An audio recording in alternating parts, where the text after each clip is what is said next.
Hang on a second. Okay. MIS, John? Yeah? Did you reboot? Well, it's not going to print if you keep doing that. You need to reboot first. Yeah? Yeah, I could probably stop by. Okay. What was that? Flashback. Oh. Used to work here. I think their call was on hold for a few years. A few years. What do you say we talk some more about Hyster and Compaction America? Okay, let's do that. Okay. Buckle up. It's time for KewaneeMemoryLane, where we cruise down the 4 lanes of Kewanee history with a detour of fun uncovering the past,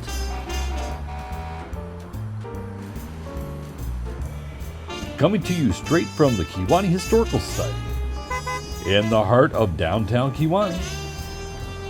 Here are your hosts, MaryAnn and LeeAnn.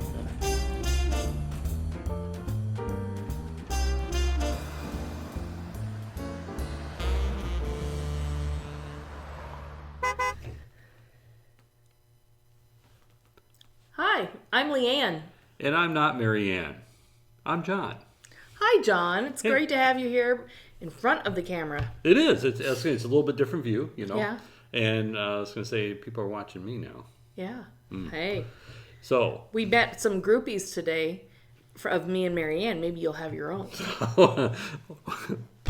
I don't know what to say.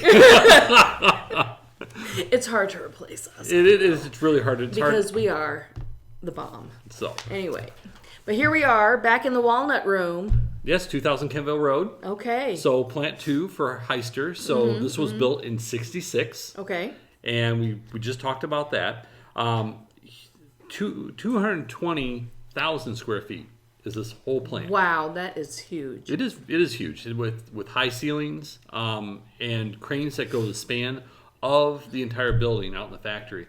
I mean, it's really an impressive plant, especially for something that's built in the 60s. Right, right. So we left off there. We talked about the plant was being built, and we talked about a plant 3 being built, which is currently Pines. Great Dane. Or Great Dane, sorry. Yeah. My fault. But at that point in time, we'll cross that bridge when we come to it. Okay. But let's talk a little about this. So late 60s, now let's go into the 70s some. So the 70s, for this plant, things were kind of going pretty well. There's some, for quite a while. I mean, they were riding the road boom still there for a while. And in 1978, Hyster decided to diversify a little more. So they bought an aerial work platform company called Fabtech. And so Fabtech was made in California, and they moved that to Kewanee. So an aerial work, that's like a scissor lift? Is that what we decided? Exactly, a scissor lift. And so that was actually, I believe, called the V series. Okay. V as in Victor. Okay. And actually we had, I think it was a V12 that was out in the plant when I worked here, and they would use that to go up and change lights and do other maintenance in the plant. But they also had another one called a T40, which is one of the ones with a boom on it that would kind of go up like this. Oh, okay, yeah. So my biggest memory of the T40 was Cliff Craig. He worked maintenance, and he worked second shift maintenance. Cliff got to be one of my friends, and for some god unknown reason, the data collection equipment would put the junction boxes at the very roof. So you worked in like the IT department, correct? I worked in MIS. It was called MIS at the time, and I was the kid at that point in time. Yeah. And I had hair. Okay. Now you know where it went. So. Yeah. Oh, it's probably still on the ceiling in the shop, right? Probably, yes. I was going to say, so I don't like heights. Cliff knew this, and so we would be strapped in to the T40. Cliff would get us up there, and he'd be like, it would stop, and of course the T40 would shake a little bit. Yeah. He'd go, "You all right, John?" I'm like, "Thanks, Cliff. Really appreciate you." So, but we had to go up there and have to service those junction boxes every once in a while. So, which was not one of my favorite jobs to do, but I'm getting ahead of myself because that was the 90s. Oh gosh. Okay. So, anyway, back to the 70s. Yeah, right. So late 70s, and so the aerial work platforms from FabTech came here, and they were branded as Hyster, and they're manufactured in Plant 2. Okay. So that was one of the big things that happened there. So next, sales started to kind of dog some in the early 80s, and things were not looking great. But I remember there was a recession then. Mm-hmm.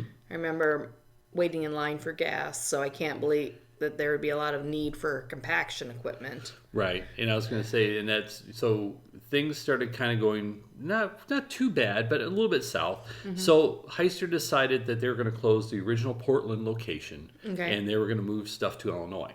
Okay, and Kewanee was a beneficiary of that. Good. So what they did is they moved the production facilities, and they moved some of the winches out here. They also moved the Z Series, which was a high reach forklift. So if you think about it's basically, actually, if you've seen it used at Windmont, it says there's a Z60. It's still around here, and they'll use it to put up decorations at Windmont, and sometimes they'll use it to put up decorations downtown and such. So it is a high reach lift truck, and it's usually used to put up pallets of like shingles and stuff on roofs and stuff. Okay. So, but it's meant for outdoor use. So that was moved to Kewanee as well. So what really happened there was Hyster logged about 583 million in sales in 81. Wow. Which, I mean, seems like a lot, but I mean, it was a lot, but sales started to go down. Now, you might be asking me how much that is today. How much would that be today? We figured out it was close to about $2 billion. $2 billion. Yes.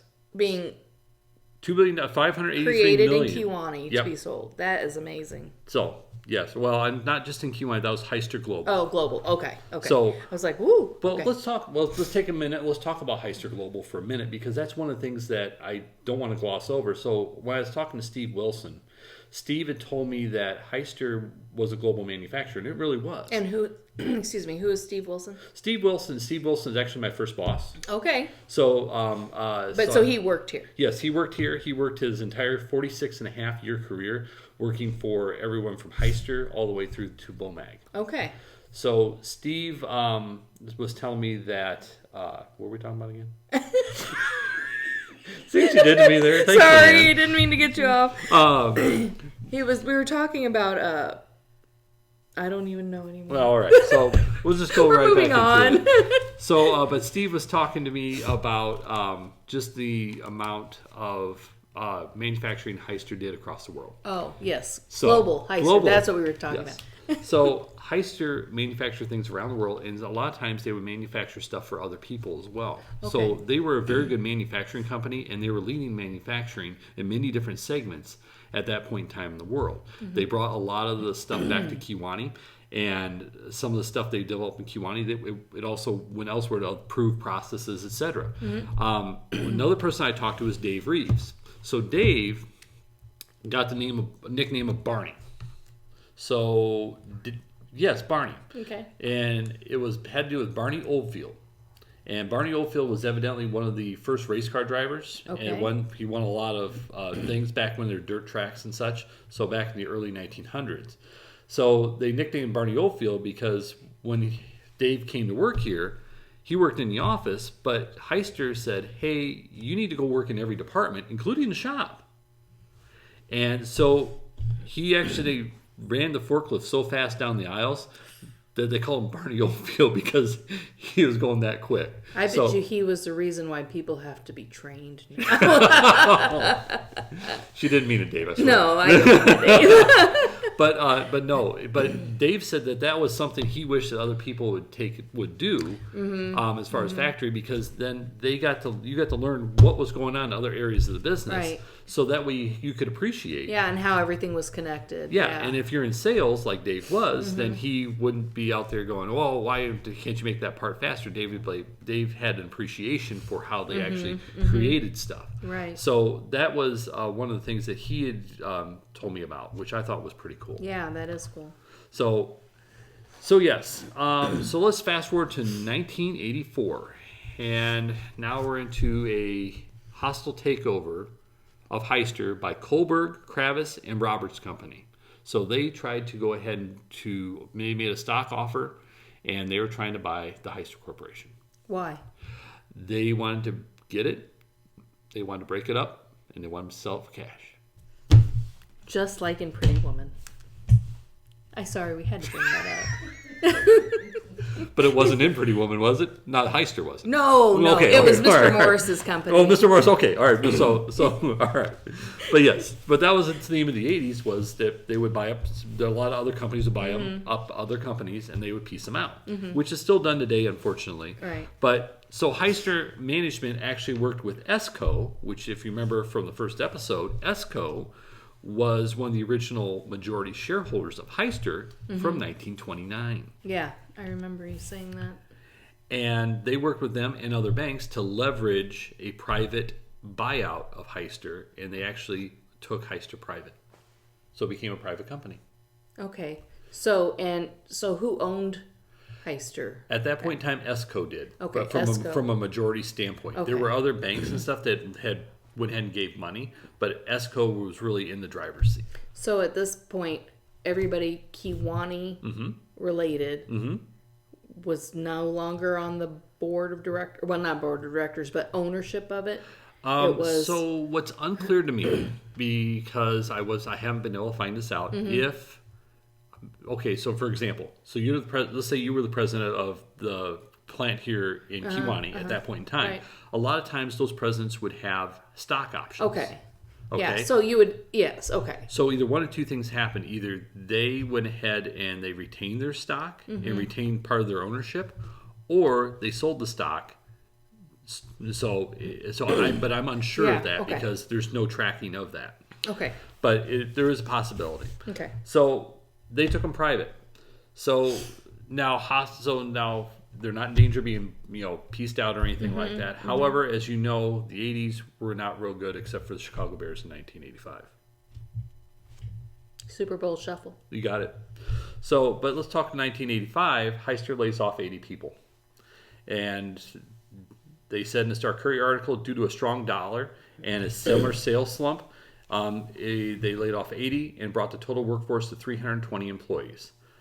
Now, Hyster was under a grant from the state of Illinois because what they wanted to do, state of Illinois, remember I said that they moved stuff from Portland here into Illinois, into Kewanee? Right. They got a grant to do that, but they had to meet certain hiring criteria. And by 1986, they had to have 675 people employed in the Kewanee plant to get another $175 million from the state. Wow. So 675 is not.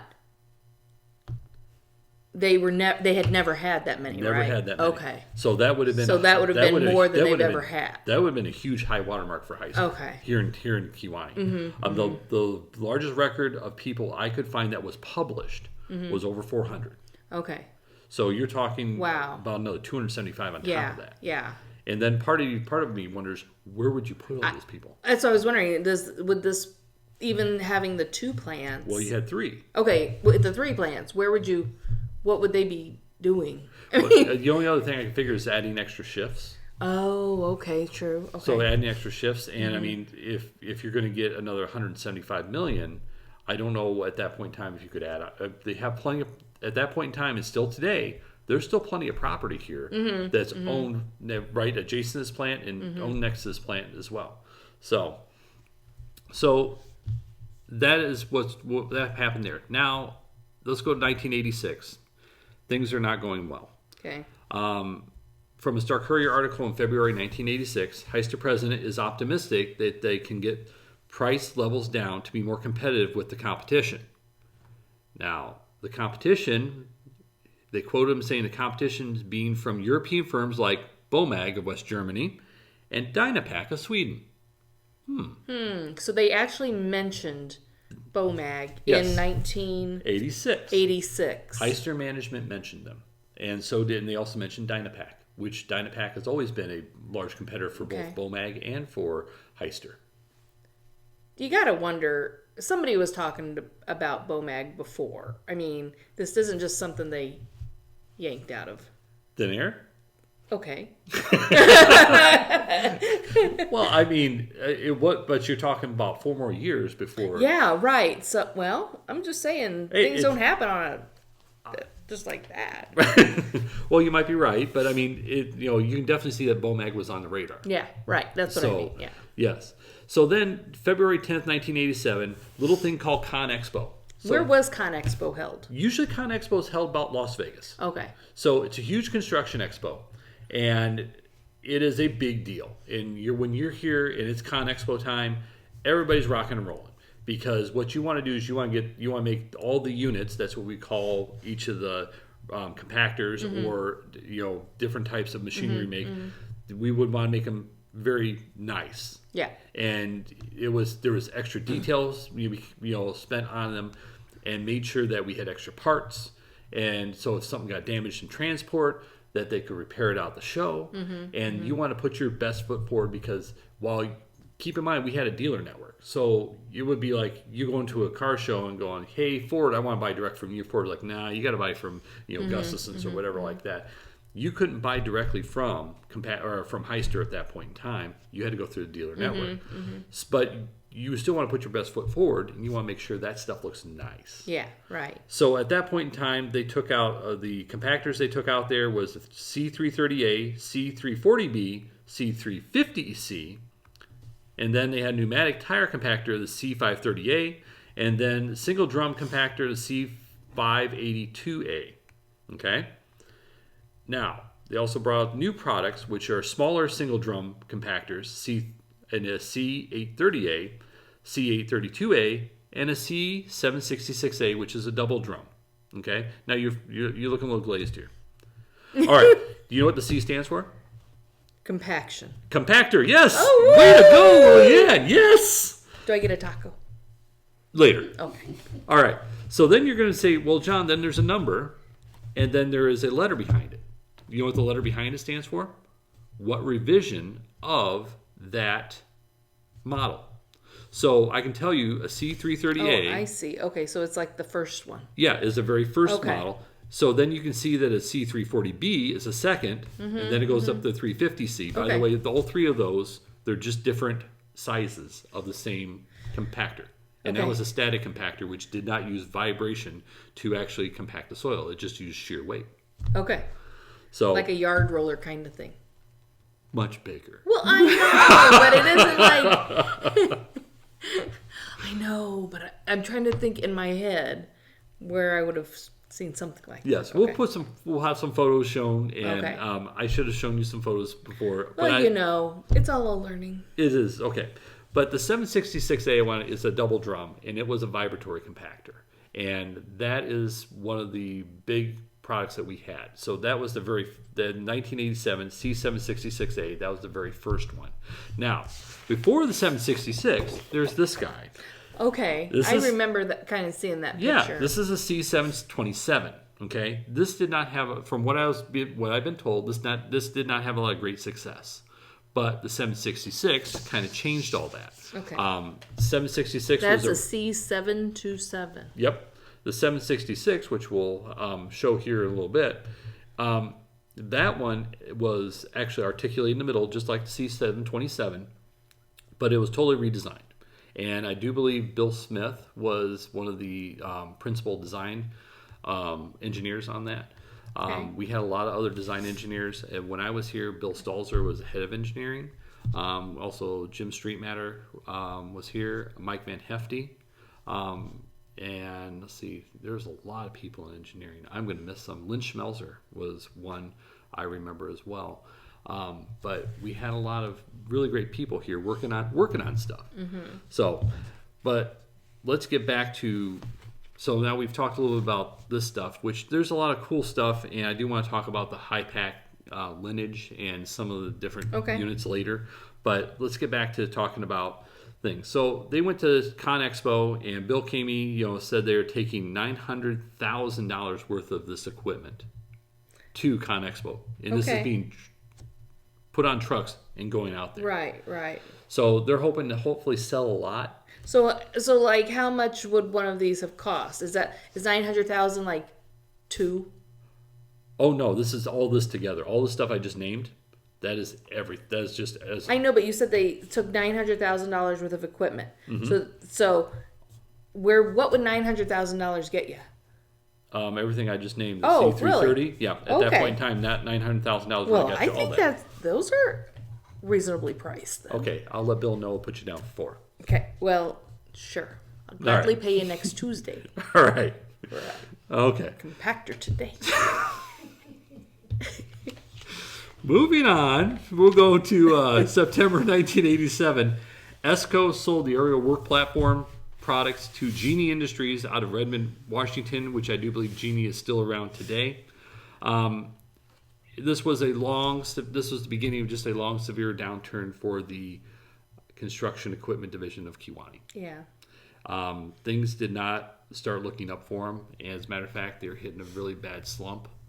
And then in December 10th, 1988, ESCO went ahead and said, Hyster is on the block for sale. And this was a low point for the plant here in Kewanee. In talking to Steve again, he said every 6 years it seemed like the industry had a swing. And is it a swing up or a swing down? Right now, they're going through a pretty bad swing down. And that's when ESCO decided to sell. So then what occurred is, now keep in mind, one of the things we didn't talk about, but I'll show this. So this is one of the cranes that was made here in Kewanee. And actually in this picture here, this is actually a foldable gooseneck trailer here. Okay. And there's the crane there. But Hyster made these, but Hyster also made forklifts, which were also some of them made at this plant. So what occurred was NACO decided to buy Hyster. Okay. NACO had Yale forklifts. Okay. They wanted a majority hold on the forklift industry. Okay. So they bought Hyster. They wanted the forklifts. The rest of the stuff they didn't want.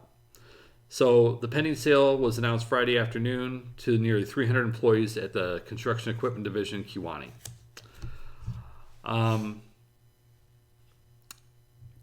The future was really in question. As a matter of fact, then July 6, 1989, which is, keep in mind, this is like months after they announced the sale. They announced that NACO was going to sell the Hyster trailer products to Etnire International of Oregon, Illinois. Plant 3 would then be vacant and be available for future expansion, as stated by John Blake. So only Hyster trailer. Only Hyster trailer. So like the gooseneck thing that would no longer be manufactured in Kewanee. It would not be manufactured in Kewanee, and is now under Etnire. And Okay. it still does exist today. Okay. Are they still in Oregon? They are still, as far as I'm aware, they're still in Oregon, Illinois. So then next, in March 14th, 1990, the high-reach lift truck product, Hyster Z Series, was sold to Ingersoll Rand. Ingersoll Rand was also a number one competitor for Bomag and high-pack products. Now, keep in mind, this is months later again, now about 200 work at the plant here in Kewanee. So we've sold off the trailers. Yep. And we sold off the lift truck. And the lift truck is like the scissor lift kind of thing? Or the aerial platform? Aerial work platform is a scissor lift. The Z Series is the high-reach lift truck. Oh, okay. Okay. So NACO did not want that. So then, from this time of March 14th, 1990 to December 1990, from what Steve Wilson told me, that the company was really in some really bad shape and really some really bad turmoil, in that they were asking people to take time off without pay, take one day off at each pay period without pay. They were looking at anything they could do to basically keep the doors open. They even selling off single lines of compaction equipment if they had to, which would have been even more devastating than anything else. Right. Then came along Bomag. Which we've heard, which was a major competitor when times were really tough good. in 1986. Yeah, okay. Bomag looked at them and realized that they had a very good distribution network across the United States. Okay. And they went ahead and went in to buy them. Okay. And then at the same time, NACO also sold Plant 3 to, at that point, Pines, which is now Great Dane. So at that point in time, Pines said they were going to employ an additional 200 people in Kewanee. So for the Kewanee area, things were looking up at that point in time. You've got a new company who has now bought the plant 2. You've got Pines, who is now reinvesting in Kewanee and putting a potentially larger trailer facility here in Kewanee. Right. So then, when Bomag was buying Hyster, Bomag's holding company was United Dominion Incorporated, UDI. Okay. So previously UDI was called AMCA International. They renamed themselves UDI, United Dominion Incorporated. You're going to hear me say UDI quite a bit here, for the next probably 10 minutes. So they acquired them. So now Bomag is going to close their Springfield, Ohio facility, move everything to Kewanee. So Bomag America, which is in Springfield, is coming to Kewanee, which brings more people to Kewanee. It brings more assets to Kewanee. And then in 1991, local teachers, Jan May and Monica Breed, by the way, Monica was my German teacher at Weathersfield, taught German courses to former Hyster workers who were being sent to Beauport, Germany to learn procedures and to come back to teach everyone here in Kewanee how to assemble the Bomag units. So they did that, and for this point in time, this was kind of a high point for the plant because money was being invested into Kewanee, money was being invested in the plant, into the workers. New product lines were coming in, new people were being hired. Again, you're going through a good time. Now, at that point in time, there were many different people here, and some of the management, they would make decisions to work people extra overtime rather than lay people off. That was kind of some of the prevailing thoughts. Now, that didn't always happen, but that was just a general thought at the time. Okay. Now, I started working here in 1996. In 1997, I started working in IT. And so I started working there, and actually we started our year 2000 project to actually get rid of the System 36, System 38, and actually convert to a SAP system, which I know you're looking at me like, John, what's an SAP system? It's a huge business system, and it's, let's just say, it's one of the biggest in the world. Okay. So I believe you. Yeah, thanks. So we started a year 2000 project. That was a big milestone for me and also everybody in my department. Then 1998, we purchased, I should say we as in Compaction America, purchases Stowe Manufacturing in Binghamton, New York. Okay. And we also purchased Champion Pro Pavers in the U.S. as well. And that started some good acquisitions for Bomag, or I should say not Bomag, but Compaction America, Compaction America, let me explain this. Compaction America had both high-pack equipment, which was the old Hyster line, which high-pack, they couldn't keep using the Hyster name because Hyster, well, of course, was a forklift. Okay. So they had to come up with a new name. So they chose high-pack for high-quality compaction equipment. Okay. So again, if you're in a community, some people would call this high-pack, not Hyster. High-pack, some people like, where are you working? Like Compaction America, they're like, oh, you work at high-pack. Yeah. That's what I used to get all the time. So, but they had that, and they also had the Bomag line. Now, the advantage for this was you had a dual kind of stream, and some of the Bomag units would get rebranded into Hyster, or not Hyster, into high-pack. Okay, I was going to say, Hyster had their own line. Yes. And then Bomag had their own line. Yes. And so they weren't the same at all? They weren't, because the Hyster line came from the Hyster lineage. The Bomag line, of course, came from Beauport, Germany. The main difference between the two is, other than standard metric, was that the Hyster stuff was very easy to work on. Okay, you didn't have to have a lot of specialty parts.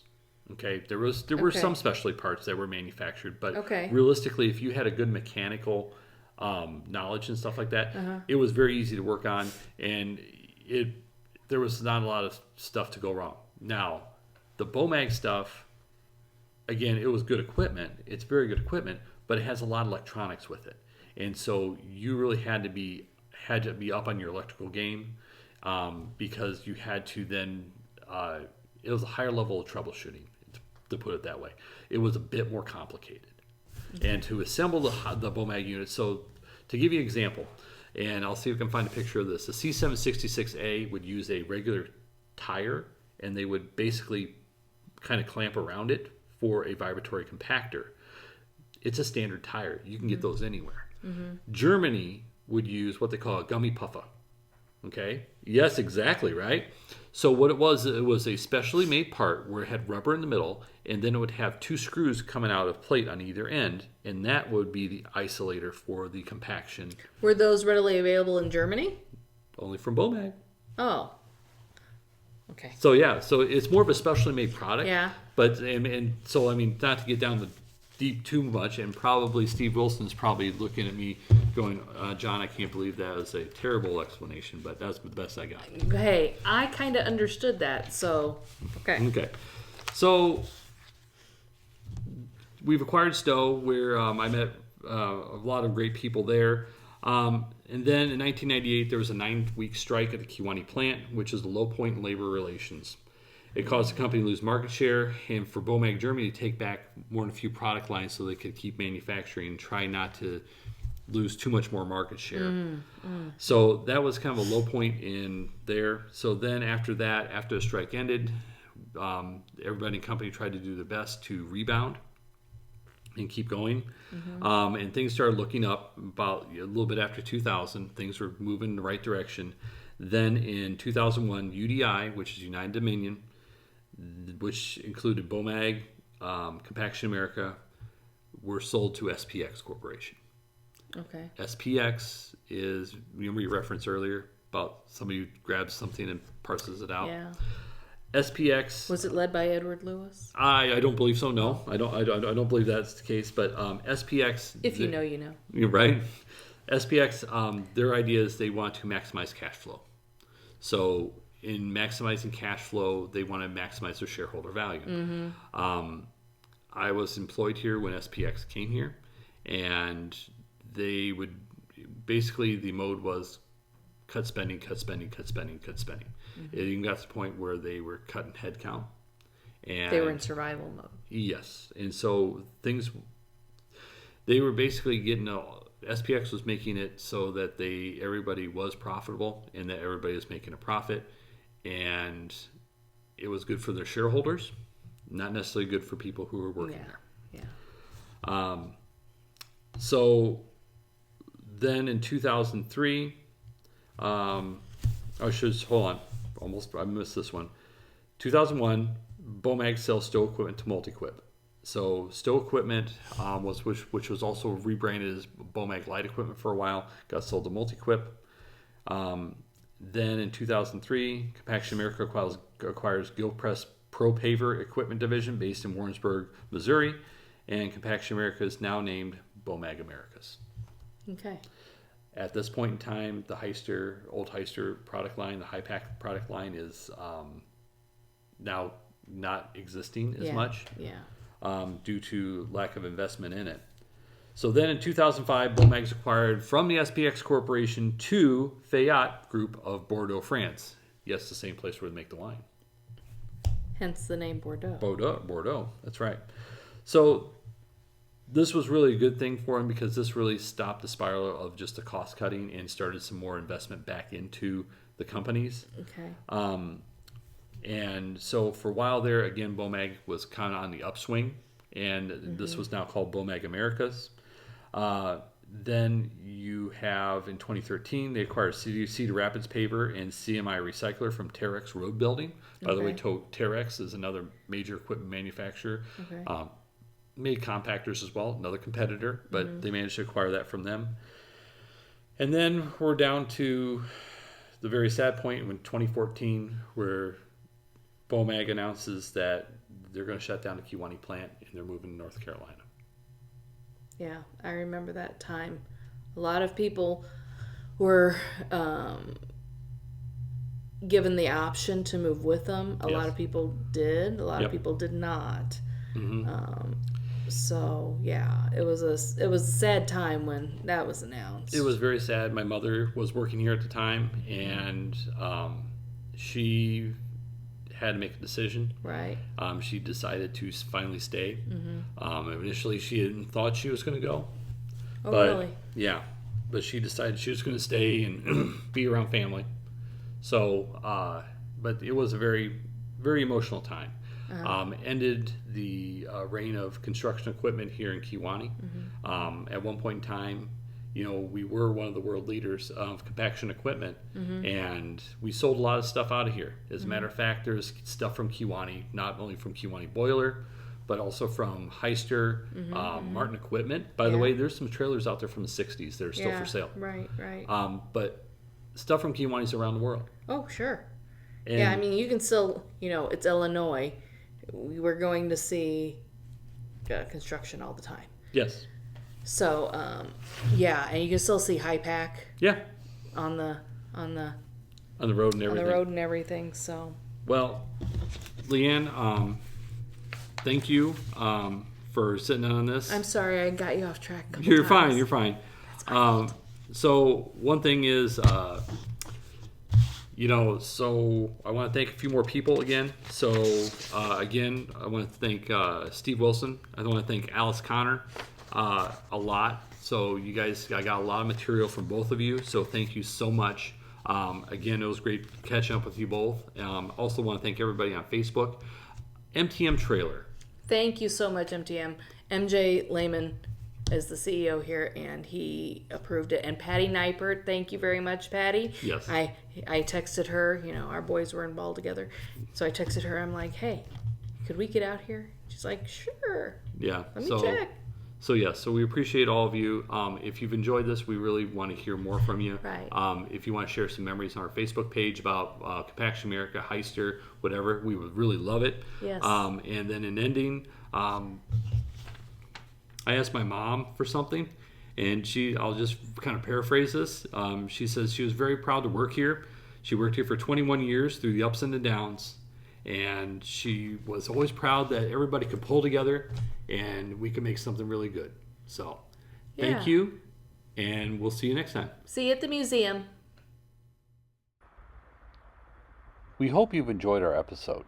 If you've enjoyed a lot of the pieces we've shown, a lot of the photos, we have a lot of those at the Kewanee Historical Society or on our website. Last but not least, the people who worked at Martin Equipment, Hyster, Compaction America, and Bomag Americas were family. To further illustrate this, we want to show a lot of the photos that Alice Connor has given to the Historical Society.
Thanks for cruising with us today. We hope you enjoyed the show and you'll join us for our next cruise down Kewanee Memory Lane.